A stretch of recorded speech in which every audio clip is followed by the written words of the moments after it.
This is the story of Margaret Maggie Thompson, a 72-year-old grandmother who carried decades of forgotten dreams. When arrogant pop star Derek Sterling mocked her on stage, he had no idea he was about to witness something that would change his life forever. The Grand Ole Opry House buzzed with excitement that October night. It was the annual Hearts for Nashville charity event. Among the crowd sat Maggie in a navy blue dress, her silver hair pinned neatly, her late husband's ring still on her finger. She had once graced stages as a backup singer for country legends, but those days felt like a lifetime ago. Backstage, Derek Sterling admired himself in the mirror. At 35, he was a pop sensation with a glittering golden blazer and a cocky smirk to match. He thrived on showmanship, shocking crowds, and tonight he wanted attention.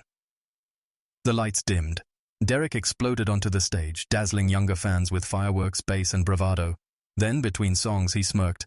"I bet some of you think you've got the talent to share this stage with me. Who's brave enough?" Hands rose nervously. Then Derek's eyes landed on Maggie.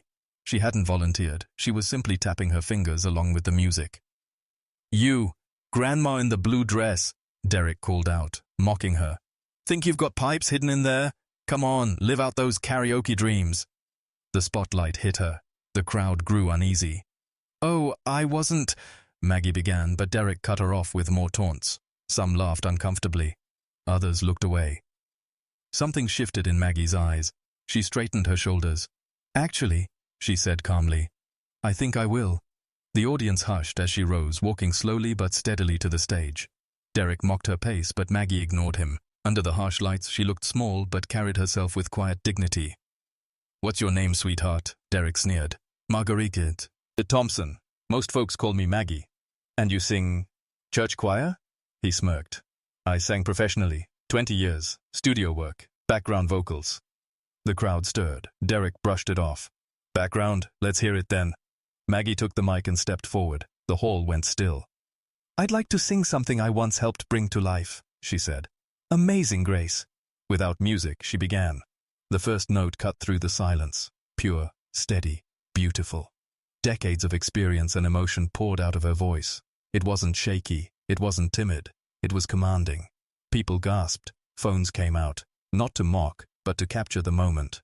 Maggie's voice soared, filled with wisdom, loss, and redemption. By the second verse, audience members began softly joining in, harmonizing with her. Soon the entire auditorium was singing, lifted by her lead. Derek froze beside her. The golden jacket, the cocky grin, all of it seemed cheap against the power of her voice. He was stunned, humbled, even ashamed.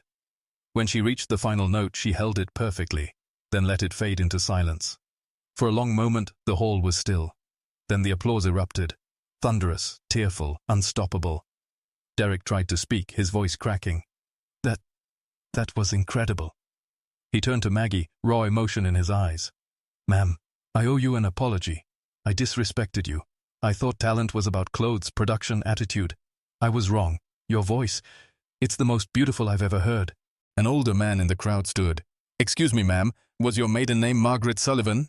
"Yes," Maggie replied. The man smiled in awe.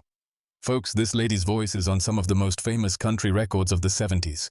She sang with legends." Gasps rippled through the audience. Maggie explained softly.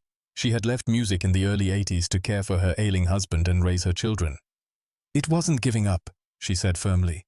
"Music never left me, it just changed forms. I sang lullabies to my children, hymns in church.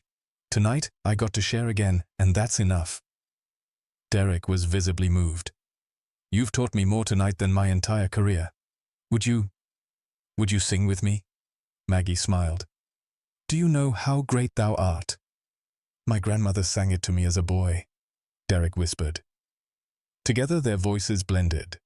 His polished but youthful, hers seasoned and soulful. The audience joined in, young and old, filling the historic hall with harmony. For a few minutes, the Opry wasn't a concert hall but a choir. When the final note ended, the applause was different this time. It wasn't just for a performance, it was for a revelation. Derek raised Maggie's hand high.